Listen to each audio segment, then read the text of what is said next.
નમસ્કાર મિત્રો, આજે કુંડલી માર્ગદર્શન ભાગ 1 અંતર્ગત વિદ્યાર્થીઓને અભ્યાસમાં માર્ગદર્શન મળી રહે તે હેતુથી વિદ્યાર્થીઓ માટે અભ્યાસમાં કઈ લાઇનમાં જવું, કયા ક્ષેત્રમાં જવું એ અંતર્ગત આ વિડીયો અપલોડ કરી રહ્યા છીએ.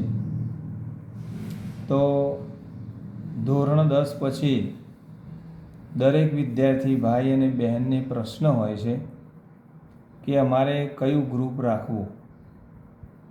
તો કુંડળીના આધારે કુંડળી માર્ગદર્શન જો તમને મળી રહે તો આપણી જે કુંડળી છે એ કુંડળી અંતર્ગત તમારે ટેકનિકલમાં આગળ વધવું કે નોન ટેકનિકલમાં આગળ વધવું એ મિત્રો આપણને થોડું માર્ગદર્શન મળી રહેતું હોય છે.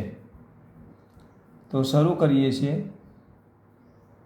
સૌપ્રથમ એ જાણી લો કે કુંડળીની અંદર કોઈ પણ વ્યક્તિની કુંડળી હોય એમાં હંમેશા આ એનો પહેલો ભાવ જ કહેવાય.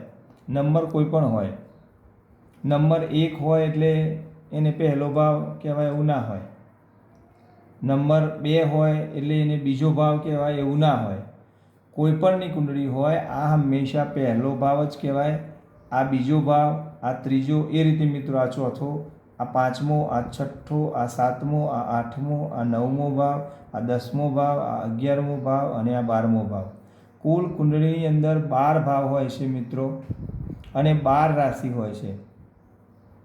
પણ આજે આપણે વાત કરવાની છે ફક્ત ને ફક્ત વિદ્યાર્થીઓને માર્ગદર્શન મળી રહે કે મારે કયા ગ્રુપમાં જવું. માનો કે એ ગ્રુપમાં જવું કે બી ગ્રુપમાં જવું, નોન ટેકનિકલ તો બી ગ્રુપમાં જવું, એ અંતર્ગત માર્ગદર્શન મળી રહે. તો હું શરૂ કરું છું. ધ્યાન રાખો કે સૌપ્રથમ આપણે વાત કરીશું ટેકનિકલની. મિત્રો આગળ હું તમને જે વાત કરી એ પ્રમાણે કુંડળીની અંદર અભ્યાસ માટે 5મો ભાવ જોવામાં આવે છે. દરેક વ્યક્તિની કુંડળીમાં આ 5મો ભાવ છે. હવે આ 5મા ભાવની અંદર જો ટેકનિકલ ગ્રહો કે જે ટેકનિકલમાં આગળ વિદ્યાર્થીને વધારે છે એમાં એનો નોકરી, ધંધો, રોજગાર મળે છે એ અંતર્ગત કુંડળીમાં માર્ગદર્શન હોય છે. તો જો અહીંયા મિત્રો મંગળ બેસી જાય, અહીંયા માની લો કે મંગળ ગ્રહ છે એ બેસી જાય, માની લો કે અહીંયા મિત્રો શનિ બેસી જાય, અહીંયા રાહુ આવી જાય, અહીંયા કેતુ હોય, આ 5મા ભાવમાં યાદ રાખો દરેક કુંડળીમાં 5મો ભાવ કહેવાય છે. દરેક વ્યક્તિની કુંડળીમાં 5મો ભાવ જ કહેવાશે. જો મિત્રો અહીંયા મંગળ, શનિ, રાહુ અને કેતુ હોય તો વિદ્યાર્થીએ 50% તો ખ્યાલ આવી જાય છે કે મારે ટેકનિકલમાં આગળ વધવાનું છે. એની રસ અને રુચિ હંમેશા ટેકનિકલમાં હોય છે. ક્લિયર? આટલું આપણે યાદ રાખવાનું છે મિત્રો. એના સિવાય પણ જ્યારે મંગળની રાશિ હોય, મંગળ જે છે એ 1 અને 8નો સ્વામી છે. મંગળ 1 અને 8નો સ્વામી છે. મેષ અને વૃશ્ચિકનો સ્વામી મંગળ છે.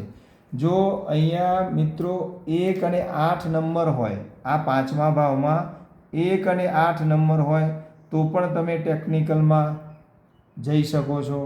મિત્રો આપણે બીજો ગ્રહ જોયો તો શનિ. તો શનિ જે છે એ મકર અને કુંભનો સ્વામી છે. અહીંયા 10 અને 11 નંબર હોય તો પણ આ 5મા ભાવ પર શનિની અસર છે. તેથી તમે ટેકનિકલમાં જઈ શકો છો. મિત્રો રાહુ અને કેતુ જે છે એમને કોઈ રાશિના સ્વામી નથી, પરંતુ રાહુ અને કેતુ અહીંયા જો બેસેલા હોય તો પણ તમે ટેકનિકલમાં આગળ વધી શકો છો. ટૂંકમાં મંગળ, શનિ આ બંને અહીંયા બેસેલ હોય 5મા ભાવમાં, એમની રાશિ હોય તો પણ તમે ટેકનિકલમાં આગળ જઈ શકો છો. રાહુ અને કેતુ અહીંયા બેસેલા હોય તો પણ તમે ટેકનિકલમાં જઈ શકો છો. હવે મિત્રો આપણે નોન ટેકનિકલની વાત કરીએ.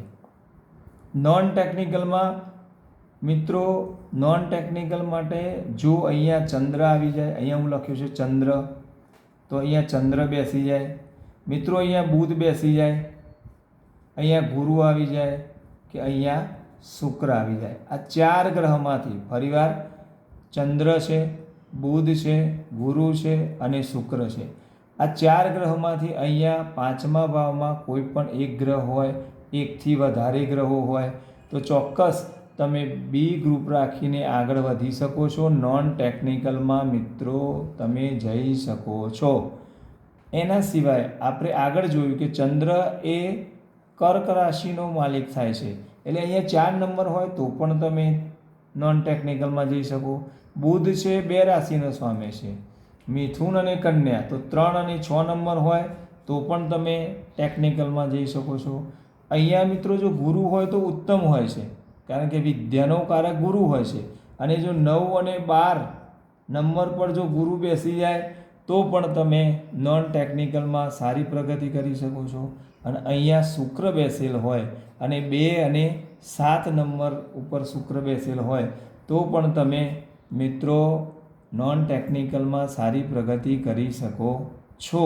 તેથી ટેકનિકલ અને નોન ટેકનિકલ આ બંને વિષયોમાં વિદ્યાર્થીને કયો ગ્રુપ પસંદ કરવું, એ ગ્રુપમાં જવું કે બી ગ્રુપમાં જવું, એ આપણે ગ્રહોના આધારે જાણી શકીએ છીએ. આના સિવાય મિત્રો યાદ રાખો કે ફક્ત D1 એટલે ફક્ત લગ્ન ચાર્ટથી એ ખ્યાલ આવતો નથી. આના માટે D10 પણ જોવું પડતું હોય છે, નવમાંશ પણ જોવી પડતી હોય છે, અને D24 એ કુંડળી પણ જોવી પડતી હોય છે. તેથી પરંતુ મોટું તમને 50% ખ્યાલ આવી જાય કે હું ટેકનિકલમાં જઉં તો સારું રહેશે કે નોન ટેકનિકલમાં જવું તો સારું રહેશે. તો આ રીતના ગ્રહોનો પ્રભાવ હોય તો તમે એ ગ્રુપ કે બી ગ્રુપ પસંદ કરી શકો છો. જય શ્રી કૃષ્ણ, રાધે રાધે, જય માતાજી. ફરીવાર પાછા બીજા વિડીયોમાં મળીશું. ત્યાં સુધી આવજો.